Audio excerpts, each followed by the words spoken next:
What's going on, everybody? This video is going to focus on what to do when you get a brand new piece of sheet music. Hopefully you'll get some useful advice out of this video.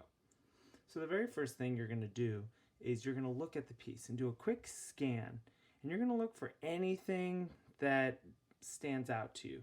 Maybe some parts that are rhythmically active, any unfamiliar terminology. Usually there's a tempo indicator at the top, and sometimes there are different terms throughout the piece. In music, there can often be terminology that you might not be familiar with.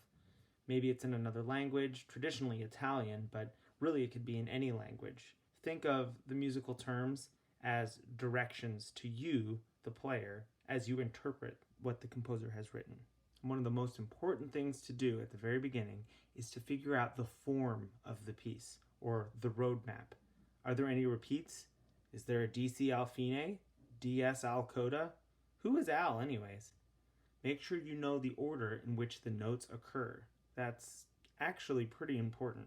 It can be a little confusing, but this is why it's important to look ahead and plan your route instead of just trying to figure it out as you go. It's kind of like using GPS if you're going somewhere you've never been before. Next, go through measure by measure and make sure you know how to play every single note in the piece. If you don't, make a note for yourself so you can check your fingering chart and maybe write in a reminder on the page. At some point during the first few days when you have a piece of sheet music, make sure every single measure is accurately numbered. Most newer pieces of music come with every measure already numbered by the editor. This is really helpful, but some older pieces won't be numbered already. If the bars aren't numbered, you will need to write them in.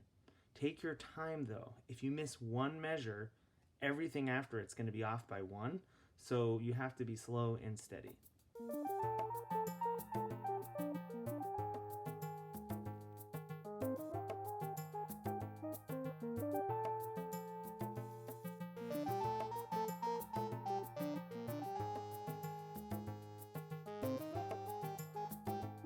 Now, go ahead and look at your key signatures. Are they the same throughout the whole piece?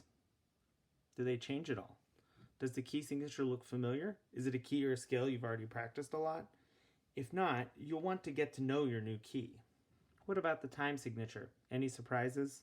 One of the challenges of playing in an ensemble is that your perspective is limited by your part.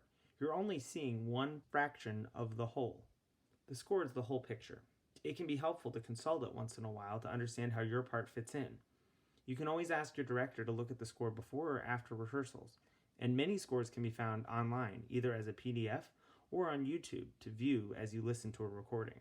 Some information that you can find out in a score that your part won't tell you is who's playing here, or here, or here, or even here. Am I all alone in this musical world, or does someone else have the same part that I do? With this video, we're just scratching the surface of how to approach a new piece of music. I hope you find these strategies helpful as you begin new music as well. Thanks for watching, and keep practicing!